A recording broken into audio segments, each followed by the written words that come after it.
I'm Nora. I'm 31, and 7 months pregnant, standing 3 feet from my sister at her own wedding reception. I watched her raise the cake knife toward my belly and scream, "This is my day," loud enough that the band actually stopped playing. Nobody got hurt. My sister Ivy never actually swung that knife. But 200 guests watched it happen. Someone called the police before I could stop them, and by the time the sun came up the next morning, my sister and I hadn't spoken a single word to each other. I want to tell you what happened in the 9 months between that reception and the morning I finally understood why my sister exploded the way she did. It involves a family business. My father left us both, a general manager who'd worked there for 20 years and knew exactly how to whisper the right poison into the right ear, a forged vendor contract, and a version of that entire night that turned out to be far less about jealousy than any of us, including Ivy herself, ever understood in the moment. Welcome back to Sweet Payback Stories, where the worst moments in a family are usually hiding someone else's fingerprints underneath them. If you've ever watched a relationship implode and wondered, months later, whether the whole thing had actually been engineered, stay with me until the end. Drop a comment and let me know you're here. My father, Warren Kessler, built a small boutique inn and restaurant called Kessler House over almost 3 decades. Starting with a run-down farmhouse property he bought cheap and slowly turned into one of the most sought-after wedding and event venues in the region.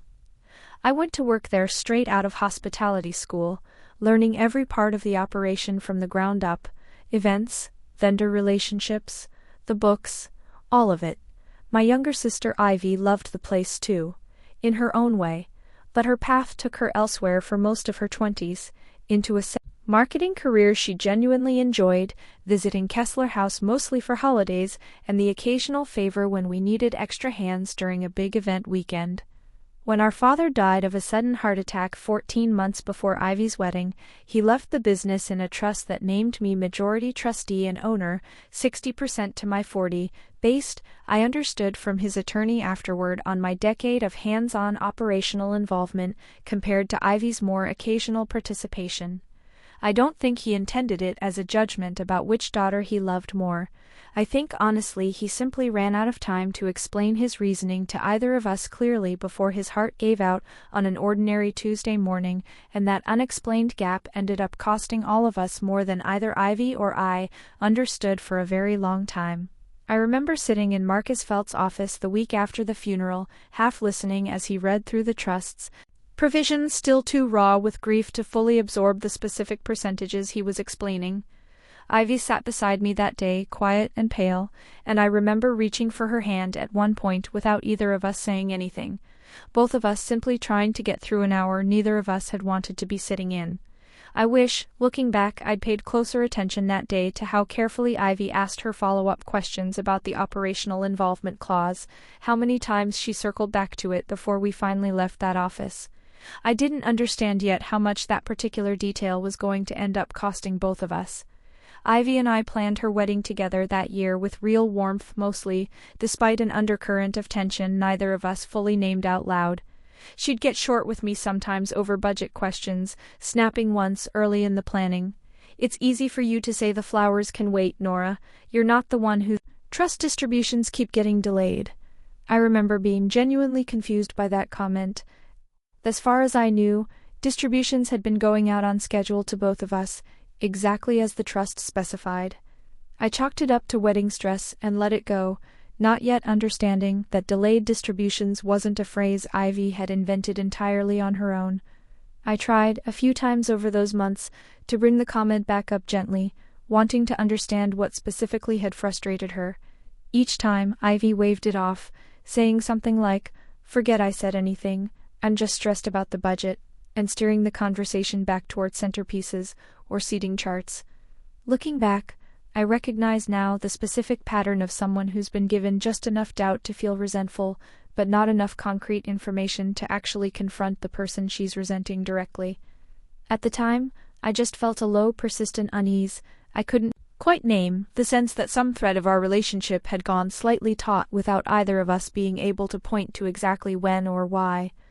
Our father's longtime general manager, Gary Voss, had run the day-to-day operations at Kessler House for nearly 20 years, a fixture at every family holiday, someone I'd genuinely trusted my whole life the way you trust an uncle who's simply always been there. In the months after our father died, Gary took on even more of the business's daily financial management while I focused on transition logistics, and later my own pregnancy. I started noticing, without quite registering it as significant, that Gary seemed to have oddly frequent side conversations with Ivy whenever she visited, always ending abruptly when I walked into the room, always followed by Ivy seeming a little more clipped with me than she'd been an hour earlier. I told myself it was nothing. Families absorb 100 small oddities a year without ever adding them up. Gary had taught me how to run a full wedding weekend before I turned 20, patient in a way few mentors manage to be with a boss's occasionally overconfident daughter, and I genuinely thought of him as one of the steadiest, most trustworthy people in my life for as long as I could remember. My father used to joke that Gary knew Kessler House's plumbing better than the plumber, its liquor license renewal dates better than our lawyer, every operational detail down to the smallest particulars. That same deep familiarity, I understand now, was exactly what let him move money quietly through the business for over a year, without either Ivy or me ever thinking to question the mechanics of something he'd always simply, reliably handled. The wedding took place at Kessler House itself, my father's life's work hosting his younger daughter's marriage, which felt, going into that day, like exactly the kind of whole-circle moment he would have wanted. The reception was beautiful for most of the evening, genuinely joyful, warm, full of the kind of toasts that make you cry a little, even when you're trying not to smudge your makeup. Then my Aunt Cheryl, well-meaning and utterly oblivious to any undercurrents, raised her glass during the cake-cutting and said, "Your father would be so proud, watching Nora carry the business forward, and now carry the family line forward too, all in the same year." It was meant as a sweet, unifying sentiment. I watched something behind Ivy's eyes go very still and very cold the moment she said it.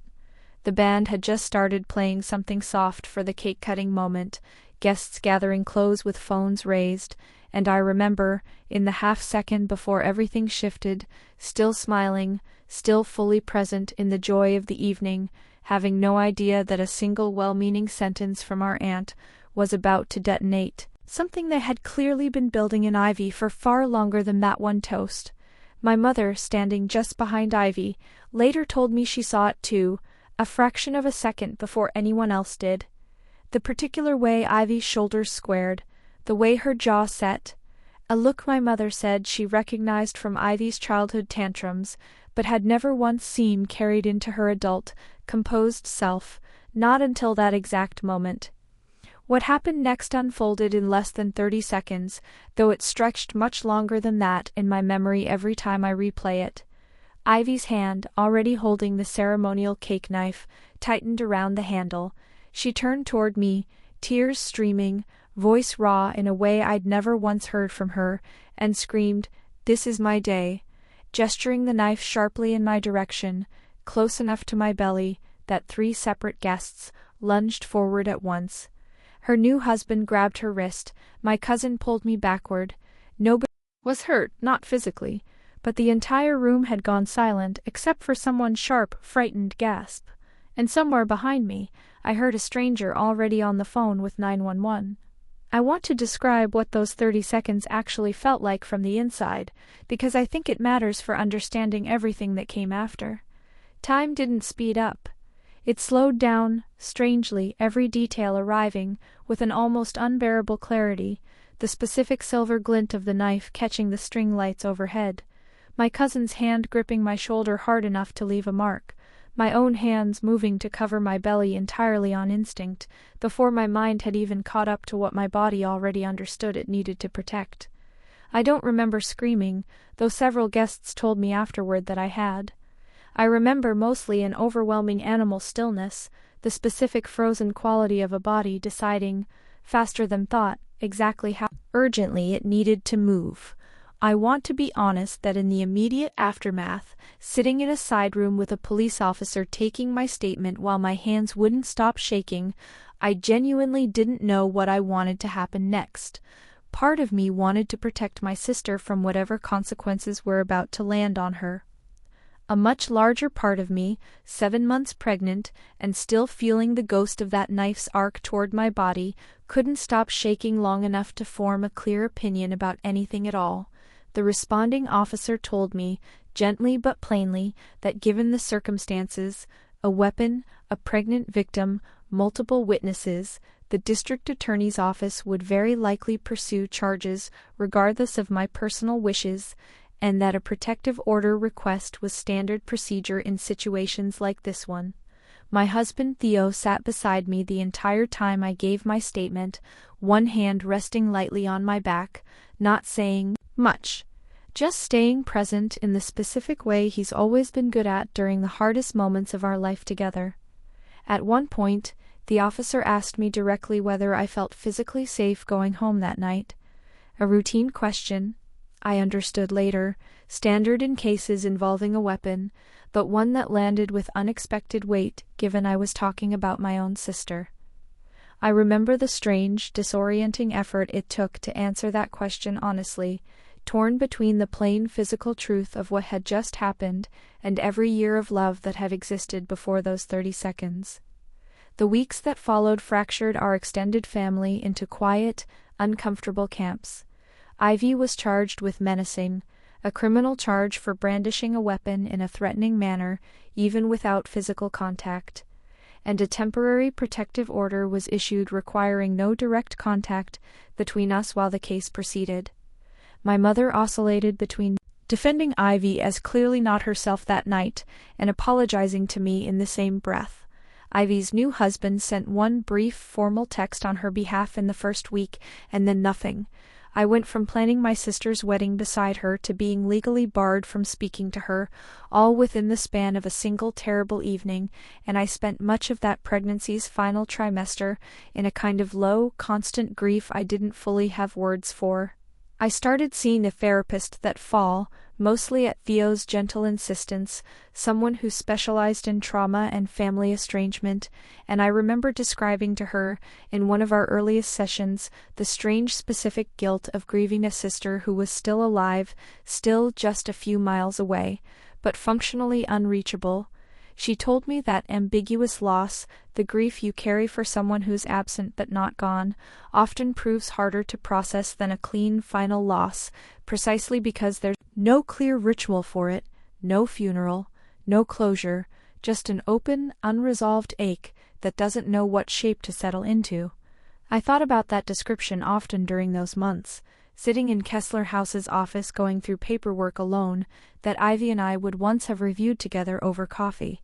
I threw myself into finalizing my maternity leave plan at Kessler House that fall, needing something concrete to focus on while everything else felt suspended. Reviewing the quarterly financial statements Gary had prepared, in more detail than I usually had time for, I noticed a recurring line item labeled Vendor Consulting, Event Logistics, that I didn't recognize from any contract I'd personally approved, appearing at a scale significant enough to catch my attention even in my distracted, exhausted state. I remember sitting at my kitchen table late one night, my son finally asleep after a difficult evening, spreadsheet open on my laptop, running my finger down each line item, the way my father had taught me to review statements years earlier. Slowly, methodically, never assuming a number was correct, just because it looked routine. I'd caught small bookkeeping errors this way before. A duplicate charge here, a misapplied vendor code there, nothing ever serious enough to raise real alarm. This particular line item felt different somehow, not because of any single red flag, but because of how consistently it appeared, month after month, in amounts just large enough to notice and just plausible enough not to immediately demand an explanation. I asked Gary about it casually, expecting a simple explanation.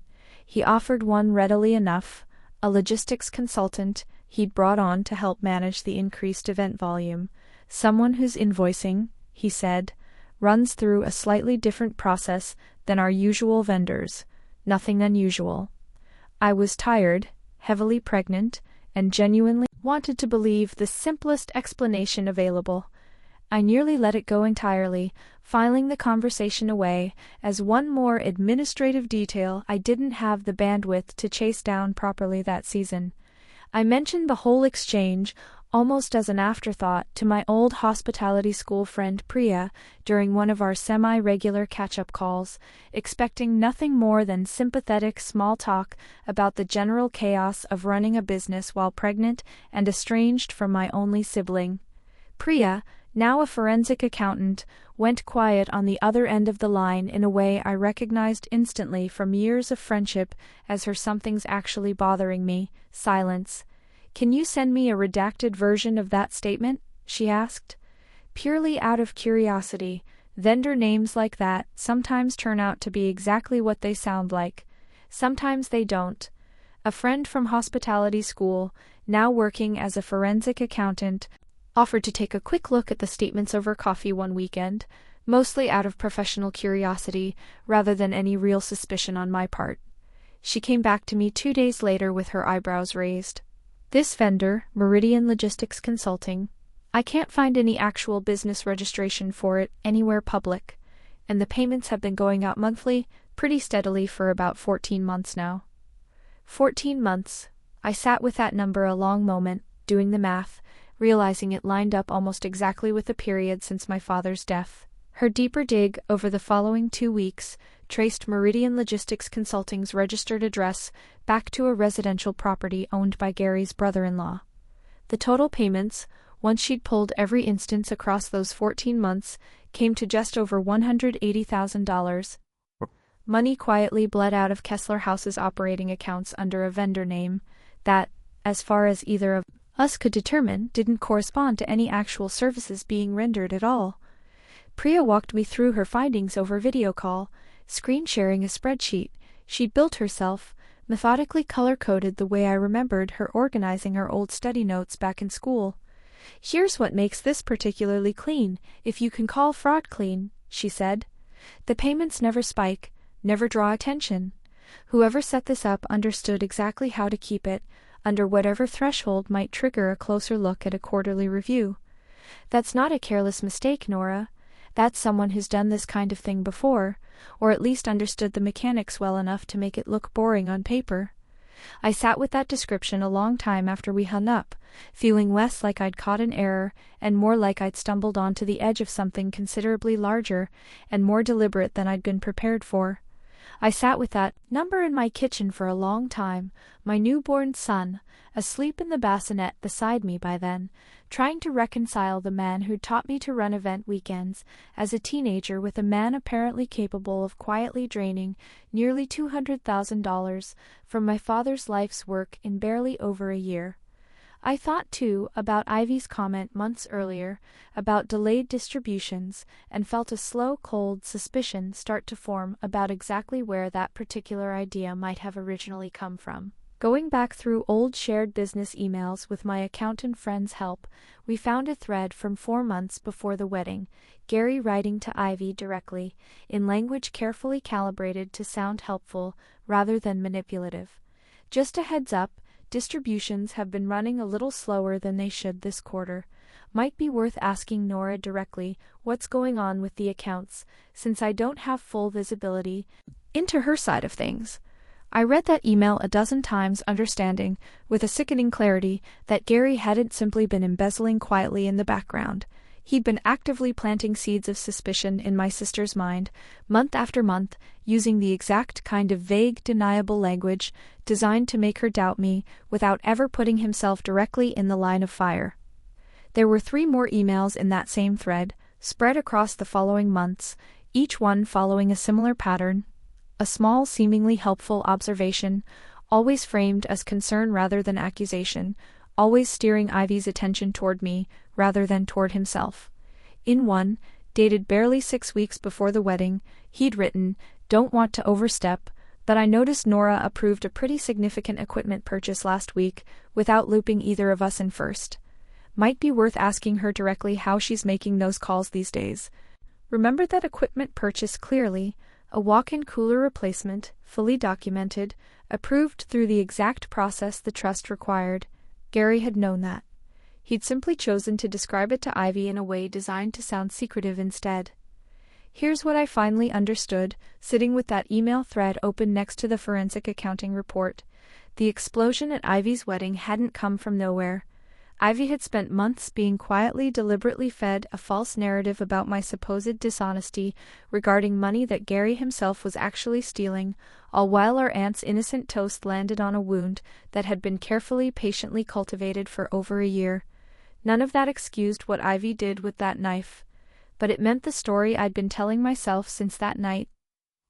My sister simply snapped out of jealousy, was only ever half the truth. I consulted our family's attorney, a longtime associate of my father's, named Marcus Felt, about how to formally pursue the embezzlement while also carefully navigating the active protective order still governing my relationship with Ivy. He reviewed everything and said the sentence that reframed the path forward for me. You have a strong civil and potentially criminal fraud case against Gary Voss, completely separate from anything involving your sister. But if you want to share this with Ivy directly, given the no-contact order, we'll need to petition the court for a modification first. That's not automatic, but it's very possible given the circumstances you're describing. I'd spent months believing the wedding disaster and my sister's estrangement were simply things that had happened to our family.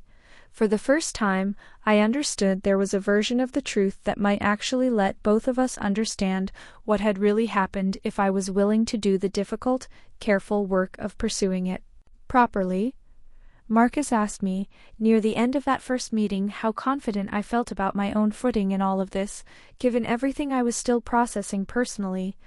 I told him honestly that I felt steadier holding evidence than I had holding grief alone for the past several months, that having something concrete and factual to work with felt, in a strange way, like the first solid ground I'd stood on since the reception.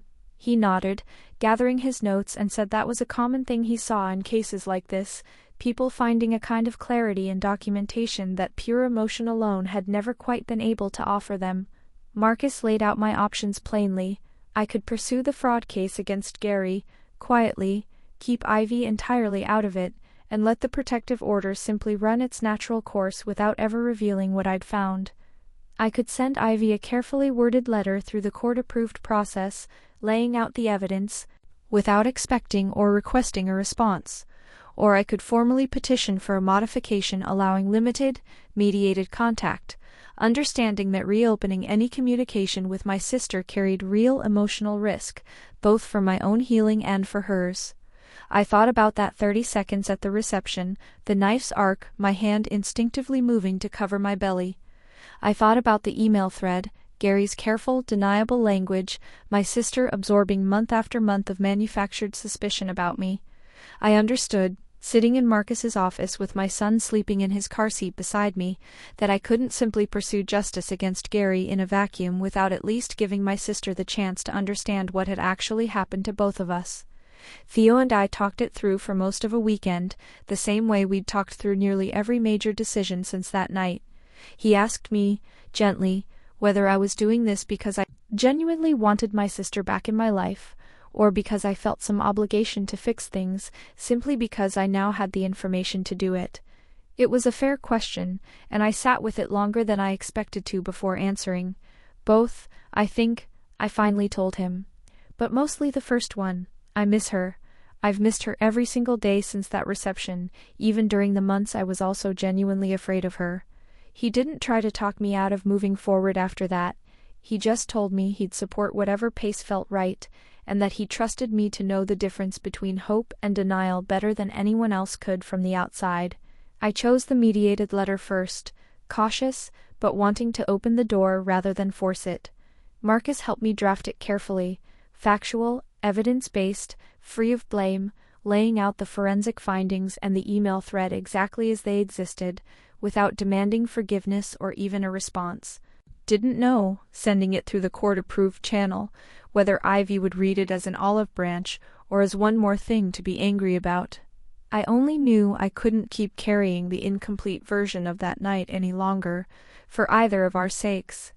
Ivy's attorney contacted Marcus's office 9 days later, requesting the underlying documentation in full. What came back, once her own accountant reviewed everything, was a request for a supervised call, arranged carefully through both attorneys, the first direct contact either of us had had in nearly 7 months. Her voice, when I finally heard it again, was smaller than I remembered, careful in a way that told me she'd been rehearsing this conversation, as much as I had. The forensic accounting, deepened further once law enforcement became formally involved, turned up something that reframed the timeline one more time. A vendor contract renewal, dated just 3 months before my father's death, appeared to formalize Meridian Logistics Consulting's relationship with Kessler House earlier than the actual payment pattern suggested. Except the address listed on that renewal contract corresponded to a business suite that, according to county permitting records, hadn't actually existed until 8 months after the document's stated date. Gary had backdated a contract to make the arrangement look older and more established than it actually was, and had done it sloppily enough to leave a paper trail contradicting his own forgery. Law enforcement, once Marcus formally referred the case with the forensic accountant's full report attached, moved to open a criminal fraud investigation alongside the civil restitution claim we were already pursuing. Gary, confronted by detectives with the backdated contract and the shell vendor's residential registration, reportedly attempted, initially, to characterize the entire arrangement as a legitimate, if poorly documented, consulting relationship, an explanation that collapsed almost immediately once the county permitting timeline made the forgery undeniable. My supervised call with Ivy, once we'd both had time to sit with the fuller picture, became the hardest and most honest conversation of my entire adult life. She cried through most of it, admitting that Gary's comments over those months hadn't just planted doubt, they'd fed a growing, isolating resentment she'd never once brought directly to me, choosing instead to let it curdle privately until it finally broke open in the worst possible moment, in front of everyone we both loved. Knowing he manipulated me doesn't make what I did. Okay, she said, her voice breaking. I picked up that knife. Nobody made my hand do that. I need you to know I understand the difference, even now, even knowing what he was doing to both of us. She told me, too, about the months of therapy she'd been quietly attending on her own since the charges were filed, working through not just that single night but a lifetime pattern, she said, of swallowing resentment rather than voicing it, until it eventually erupted, somewhere disproportionate to whatever had actually triggered it. My therapist keeps asking me why I never just asked you directly about the distributions, she said. I didn't have a good answer for a long time. I think the honest answer is that some small, ugly part of me wanted to believe the worst about you, because it was easier than sitting with how much I actually envied the life you'd built at Kessler House, while I was still figuring mine out somewhere else. I told her that envy wasn't a crime, and that neither of us had been given nearly enough honest communication from Dad, or from each other, to know how to handle it well when it showed up. I told her I believed her, and that understanding Gary's role in what happened didn't erase her responsibility, the same way it didn't erase mine for not noticing sooner how carefully she was being turned against me. We didn't solve everything on that call. We agreed, instead, to keep talking, carefully, through the structure Marcus and her attorney had built, rather than rushing back into the kind of unguarded closeness that had, in its own way, left room for someone else to quietly poison it in the first place. Gary's case moved through the legal system over the following months, a criminal fraud charge, alongside a civil judgment requiring full restitution of the embezzled funds, secured against both his personal assets and a forced sale of the property Meridian Logistics Consulting had been registered under. He didn't contest the civil judgment once the evidence became overwhelming, though the criminal proceedings, according to Marcus, would likely stretch on for the better part of a year before any final resolution. I saw Gary's exactly once during that whole process, at a court appearance neither of us had expected to overlap, and I remember the strange, hollow feeling of making eye contact with a man I'd once considered family, watching him look away first. I didn't feel triumphant. I felt mostly a tired kind of sadness, mourning not just the money, but the 2 decades of trust I'd built with someone who'd apparently been willing to trade all of it, quietly, for a fraction of what my father's life's work was actually worth. Marcus told me that reaction was more common than people expected in fraud cases involving someone close to the family. The betrayal itself, once fully understood, often weighing heavier than the financial loss it caused. I didn't push for the harshest possible criminal outcome against Gary, though Marcus confirmed the evidence would have easily supported it. What I wanted most, once the truth was finally fully documented, wasn't maximum punishment. It was simply for both Ivy and me to have a version of that wedding night we could actually understand completely, rather than carrying two separate, incomplete stories about the same 30 seconds for the rest of our lives. The protective order was formally modified by mutual petition 4 months after that first supervised call, replaced with a structured, gradually expanding contact arrangement that both Ivy and I, along with our attorneys, agreed to build slowly rather than all at once. We started with supervised visits, then unsupervised coffee, then, eventually, an ordinary Sunday dinner that felt, for the first time in nearly a year, almost like something close to normal, careful in a way that neither of us took for granted anymore. The supervised visits, in particular, felt strange in ways I hadn't fully anticipated, a court-appointed monitor sitting quietly in the corner of a small meeting room, while Ivy and I tried to have an ordinary conversation about our lives, both of us hyper-aware of being watched, both of us grateful, underneath the awkwardness, that a structure existed at all to make this rebuilding feel safe rather than reckless. By the third visit, the monitor barely needed to say anything, just observed quietly while we talked, and I remember the specific relief of watching her sign off on the session notes afterward, understanding that we were slowly, officially, earning back something neither of us had been sure we'd ever get to have again. Rebuilding Kessler House's operations after Gary's departure took real, unglamorous work. A new general manager hired with proper independent financial oversight built into the role this time, quarterly audits neither of us would ever again simply take on faith the way we both once had. I think oddly that rebuilding the business alongside Ivy, both of us now paying much closer attention to the books, together, did almost as much for repairing our relationship as the careful, supervised conversations themselves.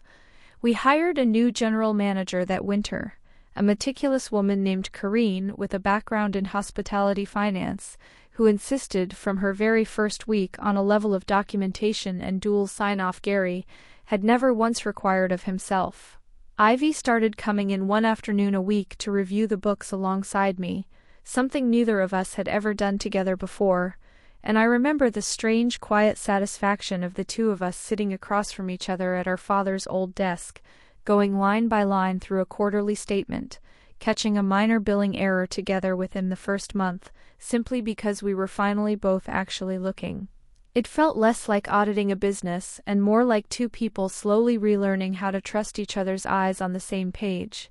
It's been 9 months now since that reception, my chief fun old enough to have started smiling on purpose, Ivy meeting him properly for the first time at that first supervised visit, tears running down her face the entire hour. We're not exactly who we were before any of this happened. I don't think either of us wants to be. What we've built instead is more careful, more honest, and considerably less willing to let a third party's quiet manipulation ever again go unnoticed between us for over a year without either of us asking a single hard question. My son has her nose, everyone says so, and Ivy brings it up almost every time she visits now, half joking, half genuinely moved by it, in a way I understand completely. She babysits sometimes now on weekends when Theo and I need a few hours to ourselves, and I remember the first time I left him with her, standing in my driveway a beat too long before finally getting in the car, some old careful instinct still checking in on my own comfort level even now, though every part of the process that led us here had been built, deliberately, slowly, to make exactly that moment safe again. She texted me a photo 20 minutes later, my son asleep on her shoulder, captioned simply, "We're okay." I sat in a coffee shop parking lot and cried reading it, the good kind of crying, the kind that finally, after 9 long months, felt like relief instead of grief. Last weekend, Ivy came by to help me pack for a family trip, and at some point, folding tiny onesies together on my living room floor, she said, quietly, "I keep thinking about what Dad would say, watching us figure this out." I told her I thought he'd probably say exactly what our aunt tried to say at the wedding, minus the terrible timing, that he was proud of both of us, in our own separate, complicated ways, and that he'd never once meant for 60 and 40% to become a wedge driven between his two daughters by someone neither of us ever should have trusted as much as we did. That's my story. One cake knife, one forged vendor contract, and two sisters who finally understand exactly what really happened between them that night. If this reminded you that the worst moments in a family sometimes have someone else's fingerprints all over them, take that as your sign today. Share it with someone who's ever needed the full story before they could finally heal. Drop a comment, hit subscribe, and I'll see you in the next one.